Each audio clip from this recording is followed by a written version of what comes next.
Morning guys, hope you're all doing well. Just currently Sunday morning, pretty early. I was up this morning watching the F1, which started at 6 o'clock.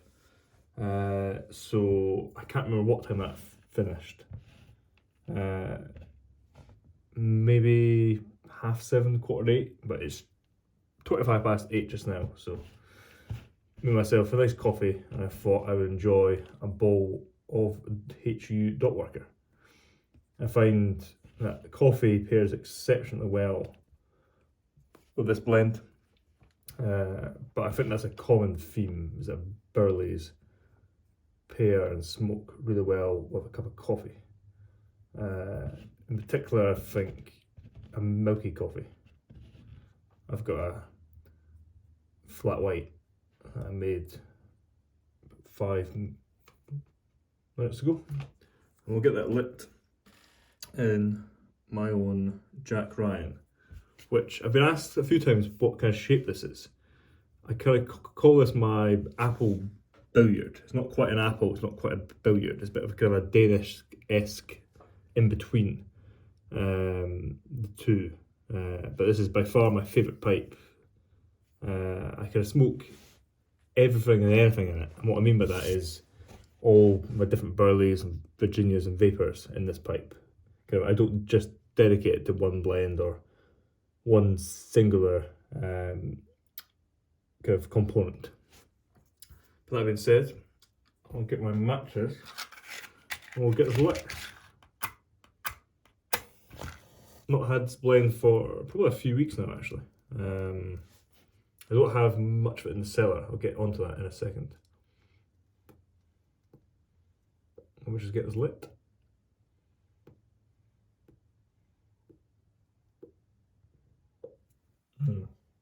So, this blend is one I have cellared, but when I say cellared, I mean I think I've got 2 tins of it, maybe 3 tins, which isn't a lot because it's probably one of the only burley blends that I smoke. It's really the only one that I actually enjoy smoking every time. I do enjoy Cellaring aged burley flake, and there's a few others that I enjoy, but this one is really the only mainstay that I smoke. So, given the fact I don't smoke many burleys, to only have 2 or 3 tins of it isn't ideal.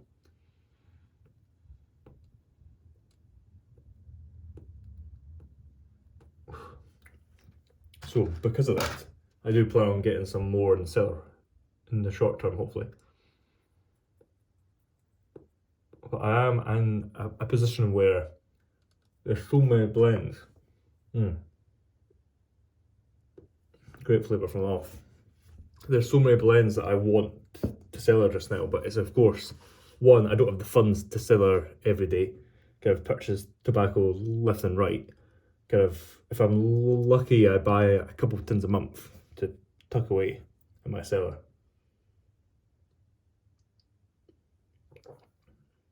Especially the blends that you purchase in the UK, like Samuel Garth, Hogarth. The cost of tobacco in the UK is on the rise even more, to where I can't afford to kind of buy 10, 20 tins a month. That's just not possible. Kind of, if I'm lucky, I'd say on average I put away maybe 3 or 4 tins a month, if that. More likely, it's stuff I get in from Germany, for example, where I might get 2 or 3 tins in. But I think I've been cellaring kind of a lot of Salty Dogs, St Bernard Flake, Scudo I've been cellaring quite heavily the last couple of months, where I can. But I think I'm going to move on to Dockworker, because it is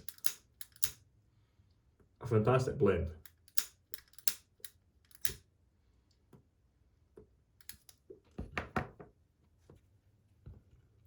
And with a coffee, it smokes exceptionally well. But it is unfortunately not easy to get your hands on anymore. It's a problem I'm starting to face.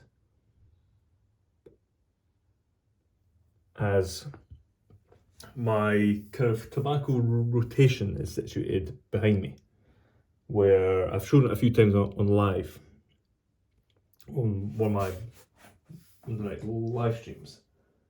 But what's behind me in open jars is kind of my main kind of rotation of blends that I go through. Of course, I have kind of 4 or 5 that I mainly rotate through every week, but there are others that come in to play. Kind of, I'm not someone that smokes 1 or 2 blends and that's it. I smoke a wide range of tobaccos because that's what I personally enjoy. However, I think I've said before, a lot of the blends I enjoy, you don't get here. Physically, they just don't sell it. So, to come on to that, I went through my jars that I've got open in my rotation, and I've realised that a lot of them, such as Dockworker, as you can see, there's only 2 flakes in here left and a few scraps at the bottom, are coming to an end. That means I'm going to have to then go into my cellar to replenish the tobaccos. But there's quite a few that I really enjoy. I realised when I was going to get some tins to replace them that I don't have a lot of it. And that kind of wasn't a good moment. I do keep track of my cellar.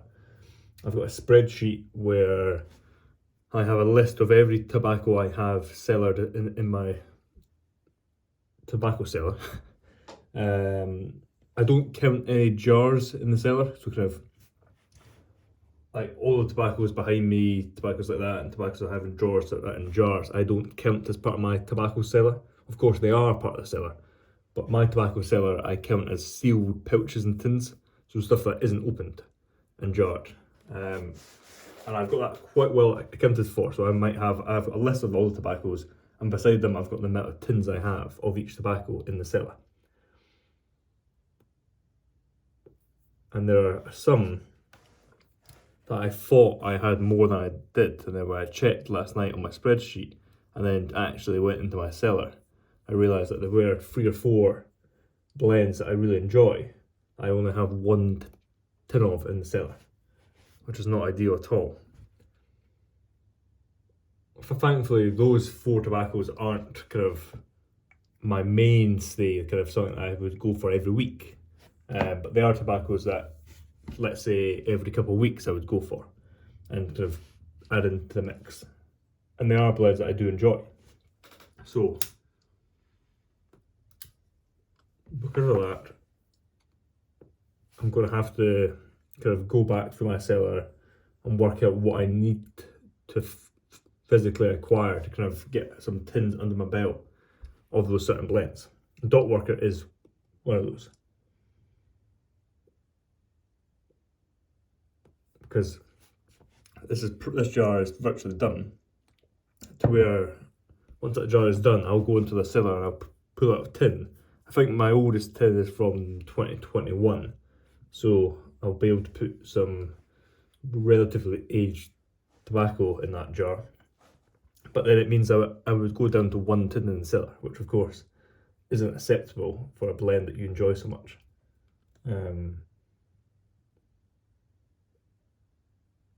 So because of that, I will certainly try and get my hands on as much as I can over the next, say, 2 or 3 months.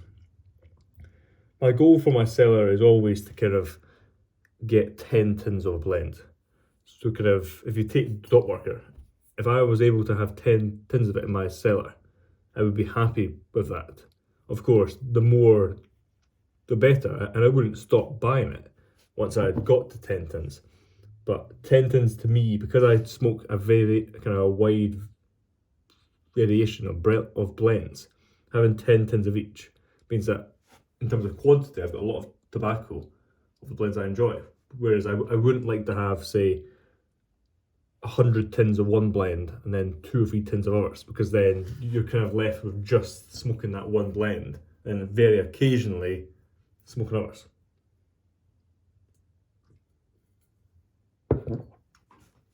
Whereas the way I cellar and smoke my tobaccos, it means I have quite a good selection at any one time and kind of essentially spoiled for choice in terms of rotation.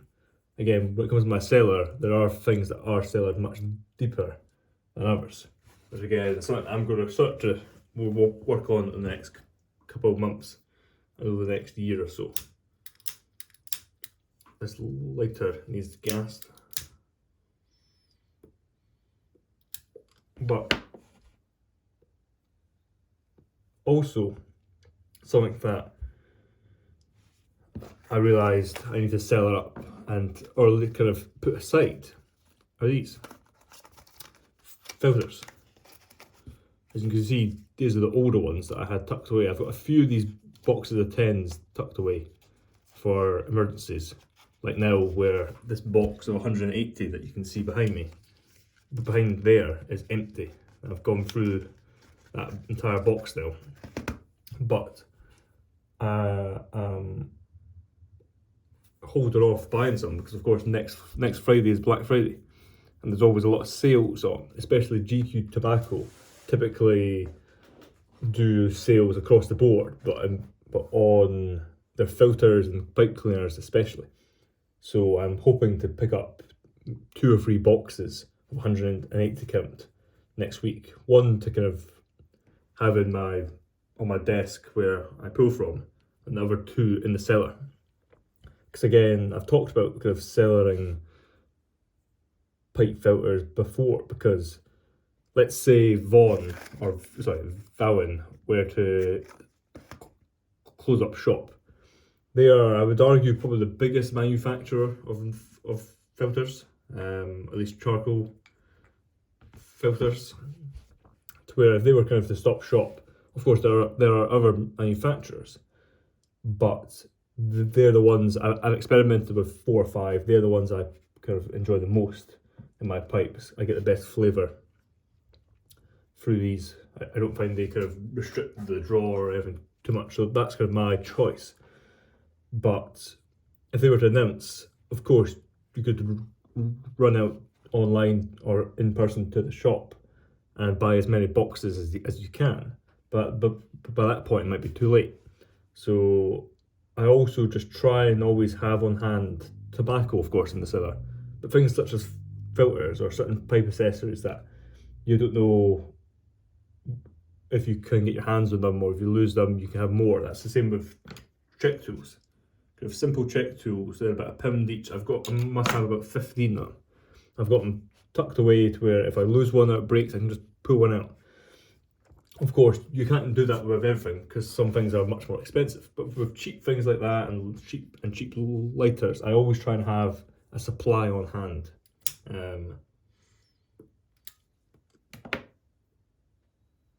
Which some people would probably say, what's the point of that? And the point I would raise is I've experienced it once before. I, of course, came from cigars. And when I came from cigars, one of the things I always loved is lighters. I'm not too fussed about pipe lighters, they're more practical than anything. Kind of this I find is your best bet because you can get in the bowl, kind of it's very practical. But when it comes to cigars, I used to have quite a collection of lighters. Now I only have 1 or 2. My favourite is a 1970s Dunhill roller gas. And when I first bought that, I also purchased a box of Colibri butane. Now what was special about their butane at the time was it was the purest form of butane you could get your hands on. And that's good for all lighters, but it's especially important for vintage because it means that the purer the butane, the less kind of imperfections and I'm trying to think of the word, but less impurities are in the gas. So kind of if you have a vintage lighter, you don't want the airways in the gas lines in the lighter getting clogged. And one way you can combat that is by using quality butane. Now they stopped making that particular butane about 6 years ago. And about 3 months before they stopped making it, I was able to purchase a case of 12 cans. They're not big cans, because they're, I would say, about half the size of your normal butane can, if not a quarter.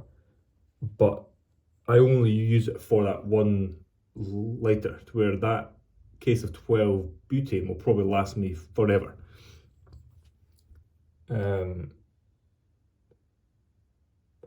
So that's kind of an example of what I mean by cellaring not just tobaccos, but little accessories that you might use on a daily basis for your pipes, just in case, one, if that particular brand went away. Again, another example are these.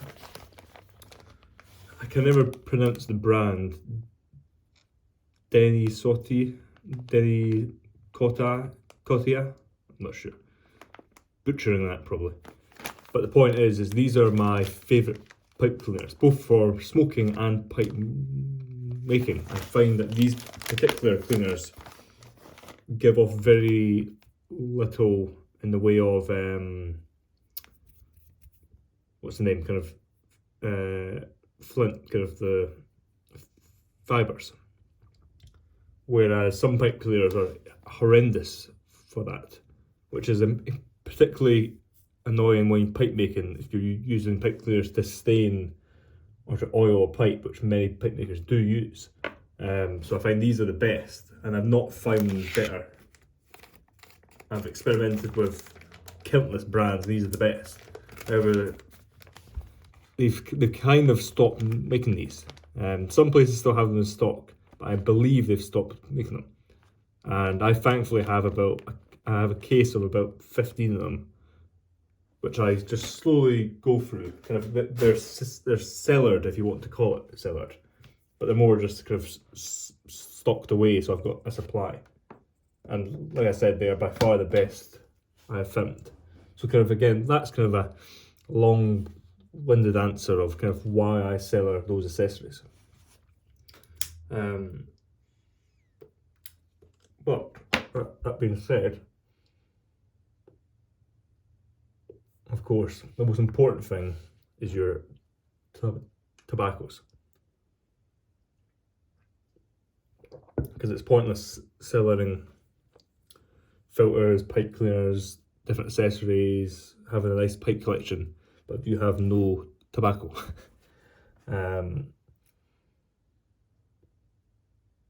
Of course, I'm sure the day we can't get our hands on tobacco is long, long away, but you never know concerning brands. That's what I always say. Kind of, I think tobacco will be around for the next 60, 70, 80, 100 years probably, if not maybe more.